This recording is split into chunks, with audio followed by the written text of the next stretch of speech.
Почитувани, топлотниот бран што ја зафати Република Македонија енормно ги влоши условите за работа, особено на отворено. Посебно на овој топлотен бран се изложени градежните работници во Република Македонија.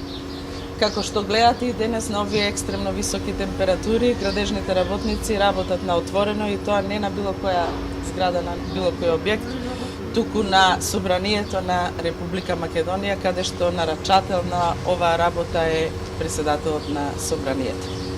Министерот за труд и социјална политика господин Спиро Ристевски пред 20 на дена најави засилени контроли, инспекцијски казни за оние кои што нема да ги почитуваат препораките и ќе ги изложуваат на опасност работниците, работејќи на вакви екстремно високи температури на отворено.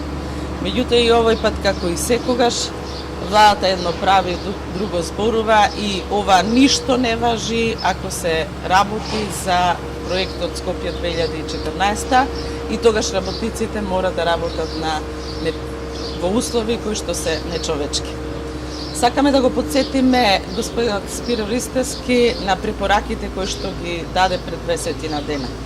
Избегнување на работа на отворено, поведување 2 смени со пауза во најтоплиот период во денот од 11 до 17 часот и казни за работодавачите кои што не се придржуваат кон овие препораки. Брзината на градбата не смее да биде причина за загрозувањето на здравјето на работниците. Па било тоа да се работи за куполите, за спомениците, за фасадите или за било кој објект од проектот Скопје 2014. Еве му прилика сега на господинот министер за труд и социјална политика да се покаже на дел. Да ги спроведе препораките на дел.